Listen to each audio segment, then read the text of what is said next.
আসসালামু আলাইকুম। সবাই কেমন আছেন? আশা করছি আল্লাহর রহমতে সবাই সুস্থ আছেন, ভালো আছেন। আলহামদুলিল্লাহ আমরাও ভালো আছি। আরও একটি নতুন ভিডিও দেখার জন্য আপনাদের সবাইকে আমন্ত্রণ জানাচ্ছি। আশা করছি আমার আজকের ভিডিওটি আপনাদের কাছে খুব ভালো লাগবে।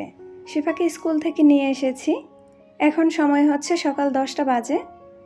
স্কুলে যাওয়ার সময় হালকা পাতলা কিছু খাইয়ে দিই, তা না হলে তো ক্ষুধা লেগে যাবে। তো এসে বলছে, মা আমার খুব ক্ষুধা লেগেছে, কিছু খেতে দাও। তো এখন আমি ঝটপট করে শিফাকে আর আমার ভাইকে ব্রেড টোস্ট বানিয়ে দিব। এই নাস্তাটা বানানো যেমন খুব সহজ, তেমন খেতেও কিন্তু খুব ভালো লাগে। আমার মেয়ে তো খুব পছন্দ করে, তাই মাঝে মাঝেই ওকে বানিয়ে দিই। ডিমওয়ালা মামার মনে হয় আমার ভাইয়ের সাথে কোনো পূর্বশত্রুতা আছে। আমার ভাই যখনই ডিম কিনতে যায় তখন সব থেকে ছোট ছোট ডিমগুলি বেছে বেছে উনি আমার ভাইকে দিয়ে দেন। তো ডিমের সাইজ এতটাই ছোট, তাই আমি এখানে 3টা ডিম নিয়ে নিয়েছি। তা না হলে কিন্তু 2টা হলেই হতো। আজকে ভিডিওর শুরুতে আমি আমার ভালোবাসার আপুদেরকে জানাচ্ছি অনেক অনেক অনেক ধন্যবাদ। লাস্ট ভিডিওতে আপনারা সবাই আমাকে অসম্ভব সুন্দর সুন্দর কমেন্ট লিখেছেন, তার সাথে আমাকে অনেক অনেক ভালোবাসা দিয়েছেন। আপনাদের সম্পর্কে আমি যত যাই বলি না কেন কম হয়ে যাবে। মাশাআল্লাহ, আপনারা এতটা সুন্দর মনের অধিকারী, আপনাদের মন অনেক বেশি সুন্দর। ইচ্ছে থাকলেও আজকের ভিডিওতে কোনো ধরনের কোনো কমেন্টস পড়তে পারবো না। তার কারণ হচ্ছে আজকে আমি আপনাদের সাথে 2টা রেসিপি শেয়ার করব। আমার অনেক আপুরাই বারবার কমেন্ট করছিলেন যে আপু আপনার মিষ্টি দইয়ের রেসিপিটা একটু শেয়ার করুন এবং পুডিংয়ের রেসিপিটা শেয়ার করুন। তা আমার মিষ্টি মিষ্টি আপুদেরকে খুশি করার জন্য আমি আজকে এক ভিডিওতে 2টা রেসিপি নিয়েই চলে এসেছি। আশা করছি আমার আপুরা খুব খুশি হবেন। আপনারা যারা এখন আমার ভিডিওটি দেখছেন, প্লিজ আমার ভিডিওটিতে একটা লাইক দিয়ে দিবেন। আপনাদের একটা লাইক আমার ভিডিওটিকে অনেকের কাছেই পৌঁছে দিতে সাহায্য করবে। আর যদি খুব বেশি ভালো লেগে থাকে তাহলে আমার চ্যানেলটি সাবস্ক্রাইব করে দিবেন। সাবস্ক্রাইব করে পাশে থাকা বেল বাটনের অল অপশনটি প্রেস করে দিবেন, যাতে করে আমি কোনো ভিডিও ছাড়ার সাথে সাথেই আপনার কাছে নোটিফিকেশন চলে যায়। আর যারা অলরেডি এই কাজটি করে দিয়েছেন, আপনাদের সবাইকে অসংখ্য ধন্যবাদ। ব্রেডের পিসগুলা খুব একটা বড় ছিল না, তাই আর মাঝখান থেকে কেটে দেইনি। তা না হলে সবসময় মাঝখান থেকে কেটে দেই, এতে করে দেখতে ভালো লাগে। তো ছোট যেহেতু ছিল তাই আর কাটতে হয়নি আর কি। তো এই তো আমার নাস্তার রেডি। এখন আমি এগুলি ভেজে নিয়েছি, উঠিয়ে নিব। সেমভাবে আমি সবগুলো ভেজে নিয়েছি। এখন শিফাকে এবং শিফার মামাকে নাস্তাটা দিয়ে দিব। আর আমি আপনাদের সাথে মিষ্টি দইয়ের রেসিপিটা শেয়ার করব। দই বসানোর জন্য প্রথমেই দইয়ের প্রয়োজন হয়। তো দেখতেই পাচ্ছেন এখানে আমি একটা কাপ দই নিয়ে নিয়েছি। আর এই কাপ দইগুলো কিন্তু সব দোকানেই পাওয়া যায়। তো এখান থেকে এখন আমি হাফ কাপ দই নিয়ে নিব একটা ছাঁকনিতে, যেন পানিটা ঝরে যায়। অনেক সময় দেখা গিয়েছে আমরা দই বসানোর পর দইয়ের মধ্যে পানি জমে যায়। তো এইভাবে ছেঁকে নিলে আর পানি জমবে না। দেখে কিন্তু বোঝা যাচ্ছে না যে এই দইটার মধ্যে পানি আছে, কিন্তু কিছুক্ষণ পর আপনারাই দেখতে পাবেন যে এটার মধ্যে কতটা পানি ছিল আর কতটা পানি বের হয়েছে। এখন আমি এটাকে একটা সাইড করে রেখে দিব। এখানে আমি 2টা দুধের প্যাকেট নিয়েছি। একটা প্যাকেটে হাফ কেজি করে আছে। আর এই প্যাকেটের দুধগুলা কিন্তু অনেকটাই ঘন থাকে, তাই আমার কাছে মনে হয় দই বসালে দই ভালো হয় বা পারফেক্ট হয়। এখন আমি বড় একটা পাতিল নিয়ে নিয়েছি আর তার মধ্যে আমি 1 লিটার দুধ নিয়ে নিব। তার সাথে হচ্ছে আমি 4 টেবিল চামচ পরিমাণ গুঁড়া দুধ দিয়ে দিব। গুঁড়া দুধটা আবার কেউ বেশি দিতে যাবেন না, যে খুব বেশি দিলে অনেক মজা হবে। খুব বেশি দিলে অনেক বেশি আঠালো হয়ে যায় এবং মুখে লেগে লেগে আসে, তখন আর খেতে তেমন একটা ভালো লাগে না। আর আমার কাছে মনে হয় 4 টেবিল চামচ পরিমাণ গুঁড়া দুধ দিলেই যথেষ্ট, খুব ভালো হয়। এখন আমি লিকুইড দুধ আর গুঁড়া দুধ খুব ভালোভাবে মিশিয়ে নিব, যেন দলা পেকে না থাকে। খুব ভালোভাবে মেশানো হয়ে গেলে আমি চুলাটা অন করে দিব। আমার চুলা কিন্তু এখনও অন করিনি, অফ আছে। এখন আমি দিয়ে দিব পরিমাণ মতো চিনি। চিনিটা আসলে যে যেমন মিষ্টি খেতে পছন্দ করেন ঠিক সেই পরিমাণে দিবেন। কেউ যদি মিষ্টি বেশি খেতে পছন্দ করেন তাহলে চিনির পরিমাণ বেশি দিবেন। আবার কেউ যদি মিষ্টি কম খেতে পছন্দ করেন তাহলে চিনির পরিমাণ কম দিবেন। তবে চিনিটা একেবারে দিতে যাবেন না, বুঝে বুঝে দিবেন, তাহলেই পারফেক্ট হবে। যদি একেবারে দিয়ে দেন তাহলে দেখা গিয়েছে আবার বেশি মিষ্টি হয়ে যাবে। কিছুদিন আগে যখন আমি দই বসিয়েছি তখন দেখা গিয়েছে 4-5 ঘন্টার মধ্যেই দই জমে গিয়েছে। তবে এখন যেহেতু ওয়েদার ঠান্ডা যাচ্ছে, তাই দই বসতে কিন্তু মোটামুটি অনেকটা সময় লাগবে, খুব তাড়াতাড়ি দই জমবে না।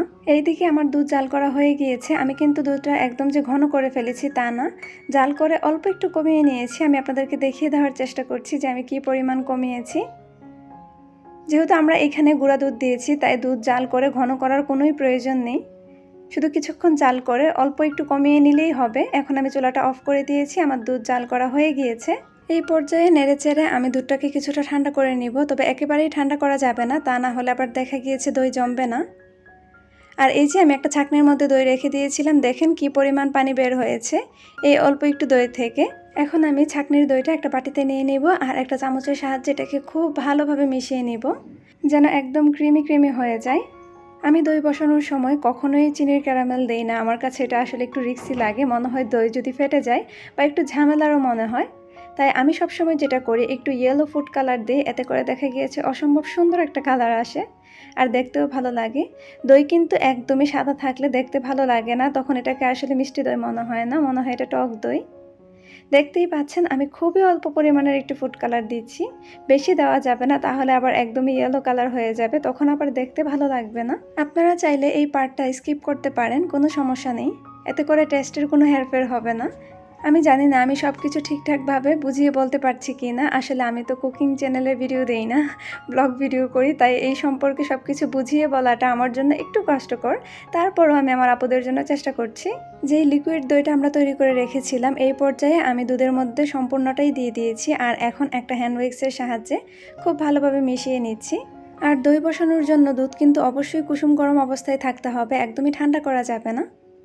দই যে কোনো পাত্রেই বসানো যায়, ওইটা কাচের হতে পারে, মাটির হতে পারে, প্লাস্টিকের হতে পারে। আমি এখানে 6টা কাচের হাফ গ্লাস নিয়ে নিয়েছি আর আমি এগুলাতেই এখন দই বসাবো। 1 কেজি দুধ দিয়ে এরকম 6টা গ্লাস হয়। আর দেখতেই পাচ্ছেন দুধের কালারটা দেখে মনে হচ্ছে যেন আমি দুধটা জাল করে একদম ঘন করে নিয়েছি, এত সুন্দর একটা কালার এসেছে। কেউ দেখে বুঝতেই পারবে না যে এখানে আমি ফুড কালার দিয়েছি, এত সুন্দর একটা কালার এসেছে। সব শেষে এখন হচ্ছে দই জমানোর পালা। আমি সবগুলি গ্লাসের উপরে একটা সাদা খাতার কাগজ দিয়ে দিয়েছি, তার উপরে দিয়ে দিচ্ছি হচ্ছে একটা তোয়ালি। দই তো অবশ্যই গরম স্থানে রাখতে হবে, তা না হলে দই জমবে না। আপনি চাইলে উপর দিক দিয়ে একটু বেশি করে কাঁথা কম্বল দিয়ে দিতে পারেন, তাহলে খুব তাড়াতাড়ি দইটা জমে যাবে। যদিও আমি দইটা এখানে রাখবো না, আমি অন্য রুমে নিয়ে যাব। আমি যেইখানে দইটা বসাবো ওইখানে এখন শিফা পড়ছে, ওর মিস আসছে, তাই আপাতত আমি এইখানেই রেখেছি, পরে আমি আবার নিয়ে যাব। এখন তো ওয়েদার ঠান্ডা, তাই এই দইটা জমতে জমতে কমপক্ষে 6 থেকে 7 ঘন্টা লেগে যাবে। তারপর আমি এটাকে আবার নর্মাল ফ্রিজে রেখে দেবো সেট হওয়ার জন্য কয়েক ঘন্টার জন্য। এখন আমি আপনাদের সাথে শেয়ার করব পারফেক্ট পুডিংয়ের রেসিপি। তার জন্য এখানে আমি হাফ কেজি দুধ নিয়ে নিয়েছি, তার সাথে এখন আমি দিয়ে দিব 4 টেবিল চামচ পরিমাণ গুঁড়া দুধ। খুব বেশি গুঁড়া দুধ দেওয়ার কোনো প্রয়োজন নেই, 4 টেবিল চামচ পরিমাণ দিলেই হবে। আর দিয়ে দিচ্ছি হাফ কাপ পরিমাণ চিনি, এটাই একটা পারফেক্ট মিষ্টি হবে, খুব বেশিও হবে না আবার খুব কমও হবে না। তারপরও আপনারা চাইলে মিষ্টির পরিমাণটা বাড়িয়ে দিতে পারেন, কোনো সমস্যা নেই। আর হ্যাঁ, এই দুধটা জাল করে কিন্তু আমি একটু ঘন করব না বা একটু কমাবো না, কয়েকটা বলক চলে আসলেই আমি চুলাটা অফ করে দিব। বলতে পারেন যে এখানে আমি হাফ কেজি দুধ জাল করে হাফ কেজি রাখবো, যেহেতু আমি এখানে চিনি দিয়েছি, তারপর গুঁড়া দুধ দিয়েছি, কিছুক্ষণ জাল করার পরেও কিন্তু এই দুধটা কমে যাবে না। এখন আমরা দুধ জাল হতে হতে এদিক দিয়ে হচ্ছে ক্যারামেলটা তৈরি করে নেব। আর আমি যেই পাত্রে পুডিংটা সেট করব ঠিক সেই পাত্রে আমি ক্যারামেলটা তৈরি করে নিব। ক্যারামেল তৈরি করার জন্য এখানে আমি 3 টেবিল চামচ পরিমাণ চিনি দিয়ে দিব। পুডিংয়ের ক্যারামেল তৈরি করার সময় অনেকেই আছেন এখানে পানি দেন সাথে, আমি কোনো ধরনের পানি দিব না, এভাবে আমি অল্প আঁচে ক্যারামেলটা আস্তে আস্তে তৈরি করে নিব। চুলার জালটা একদম মিডিয়াম টু লোতে রাখবেন, তা না হলে দেখা গিয়েছে কিন্তু ক্যারামেল পুড়ে যাবে, তখন আবার তিতা লাগবে, আবার কালারটাও সুন্দর আসবে না। খুব অল্প আঁচে ধৈর্য নিয়ে আস্তে আস্তে জাল করে আমি ক্যারামেলটা তৈরি করে নিয়েছি। দেখতেই পাচ্ছেন কালারটাও অসম্ভব সুন্দর এসেছে এবং পুরো কিন্তু যায়নি। একটু ধৈর্য নিয়ে সময় নিয়ে ক্যারামেলটা তৈরি করে নেবেন, তাহলে দেখবেন আপনাদেরটাও একদম পারফেক্ট হবে। এখানে আমি 6টা ডিম নিয়ে নিয়েছি। হাফ কেজি দুধের জন্য 6টা ডিমই লাগবে, আমরা যেহেতু দুধ জাল করে ঘন করিনি আর খুব বেশি পরিমাণের পাউডার মিল্কও দেইনি, তাই আমাদেরকে 6টা ডিমই দিতে হবে। তো এখন আমি ডিমটাকে খুব ভালোভাবে মিশিয়ে নেব হ্যান্ড উইক্সের সাহায্যে। চাইলে ইলেকট্রিক বিটার দিয়েও মিশিয়ে নিতে পারেন, তাহলে পুডিংটা আরও বেশি স্মুথ হবে। তবে আমি তো অলস, আমি এখন এইটুকু কাজের জন্য ইলেকট্রিক বিটার বের করব না, তাই আমি হ্যান্ড উইক্সের সাহায্যে খুব ভালোভাবে মিশিয়ে নিচ্ছি। ডিমের কিন্তু একটা ব্যাড স্মেল থাকে, তখন দেখা গিয়েছে পুডিংটা খেতে খুব একটা ভালো লাগে না, তো সেটা যেন না থাকে আমি এখানে একটু ভ্যানিলা এসেন্স দিয়ে দিয়েছি। আপনাদের হাতের কাছে না থাকলে লেবুর রস অথবা এলাচের গুঁড়া দিয়ে দিবেন, তাহলেই হয়ে যাবে। আমি দুধটাকে খুব ভালোভাবে ঠান্ডা করে নিয়েছি আর এই পর্যায়ে আমি ডিমের সাথে খুব ভালোভাবে মিশিয়ে নিচ্ছি। আমার মেশানো হয়ে গিয়েছে, দেখতেই পাচ্ছেন একদম স্মুথ একটা লিকুইড হয়েছে। আর এইদিকে আমার ক্যারামেলটাও খুব ভালোভাবে সেট হয়ে গিয়েছে, দেখতেই পাচ্ছেন। পুডিং স্মুথ এবং সুন্দর করার জন্য কিন্তু অনেকগুলি টিপস অ্যান্ড ট্রিক্স থাকে, যেগুলি মেনে যদি আমরা পুডিং বসাই বা বানাই তাহলে পুডিংটা খুবই সুন্দর হয়। তার মধ্যে একটা টিপস হচ্ছে এটা যে পুডিংয়ের যে লিকুইডটা যখন আমরা বাটিতে দিব তখন যেন একটা ছাঁকনির সাহায্যে এটা ছেঁকে নিই, তাহলে দেখবেন পুডিংটা অসম্ভব সুন্দর এবং স্মুথ হয়। আজকের পুডিংটা আমি ইলেকট্রিক ওভেনে বেক করব। তার জন্য একটা কেকের মোল্ডে আমি কিছুটা পরিমাণ গরম পানি নিয়ে নিয়েছি। এখন এই মোল্ডের মধ্যে আমি পুডিংয়ের বাটিটা বসিয়ে দিব। তারপর একটা ঢাকনা দিয়ে ঢেকে দিব যেন কোনো ভাপ বের না হতে পারে। ইলেকট্রিক ওভেনে কোনো কিছু দেওয়ার আগে অবশ্যই 10 মিনিট আগে ওভেনটা ফ্রি হিট করে নিতে হয়। তো আমিও করে নিয়েছি। আর এখন হচ্ছে আমি 180 ডিগ্রি সেলসিয়াসে 50 মিনিটের জন্য দিয়ে দিব। আপনারা চাইলে কিন্তু চুলায়ও সেমভাবেই করতে পারেন। ও আচ্ছা, এক এক ওভেনের তাপমাত্রা কিন্তু এক এক রকম। আপনারা বুঝে দিবেন যে আপনাদের ওভেনের তাপমাত্রা কেমন। দই জমে যাওয়ার পর দইটা সেট হওয়ার জন্য আমি কয়েক ঘন্টার জন্য এটাকে নর্মাল ফ্রিজে রেখে দিয়েছি, যেন এটা খুব ভালোভাবে ঠান্ডা হয়ে যায় এবং খুব ভালোভাবে সেট হয়ে যায়। দই কিন্তু ঠান্ডা ঠান্ডা খেতে বেশি মজা লাগে। দেখতেই পাচ্ছেন খুব সুন্দরভাবে দইটা জমে গিয়েছে, যদিও একটু সময় লেগেছে যেহেতু ওয়েদার ঠান্ডা। আমি দেখেন একদম কাপটা উল্টে দিচ্ছি, তারপরেও কিন্তু দই পড়ছে না, এতটাই পারফেক্টলি জমেছে। আশা করছি আপনারা দেখেই বুঝতে পারছেন যে দইটা কতটা পারফেক্টভাবে জমেছে। এখন আমি আপনাদেরকে কেটেও দেখিয়ে দিচ্ছি যে দইটা কেমন হয়েছে। একদম মুখে দেওয়ার সাথে সাথেই মিলিয়ে যাবে, আর খেতেও কিন্তু অনেক বেশি মজা। আপনারা বানালেই বুঝতে পারবেন। এখন আমি আপনাদের সাথে শেয়ার করব যে পুডিং কেমন হয়েছে। পুডিং হয়ে যাওয়ার পরও কিন্তু আমি এটাকে নর্মাল ফ্রিজে রেখে দিয়েছি কয়েক ঘন্টার জন্য, যেন এটা ঠান্ডা হয়ে যায় এবং তার সাথে সাথে সেট হয়ে যায়। আজকে আমি যে ভুলটা করেছি, পুডিং ঢালার জন্য যে প্লেটটা নিয়েছি এটা একদমই ঠিক করিনি, কারণ আমার পুডিংয়ের সাইজ অনুযায়ী প্লেটটা ছোট হয়ে গিয়েছে আর আমার পুডিংটা ভালোভাবে প্লেটে সেট হচ্ছিল না। এটা ছিল আমার সবথেকে বড় ভুল। যাই হোক, ভুল করে ফেলেছি, এখন তো আর কিছু করার নেই। তো দেখতেই পাচ্ছেন আলহামদুলিল্লাহ, মাশাআল্লাহ, আমার পুডিং কিন্তু একদমই পারফেক্ট হয়েছে। এখন চলুন বিসমিল্লাহ বলে কেটে দেখি যে এটার ভেতরের অংশের কী অবস্থা। আমার তো খুব ভয় লাগে পুডিং বানানোর পর, বিশেষ করে আমি একটু বেশিই ভয় পাই।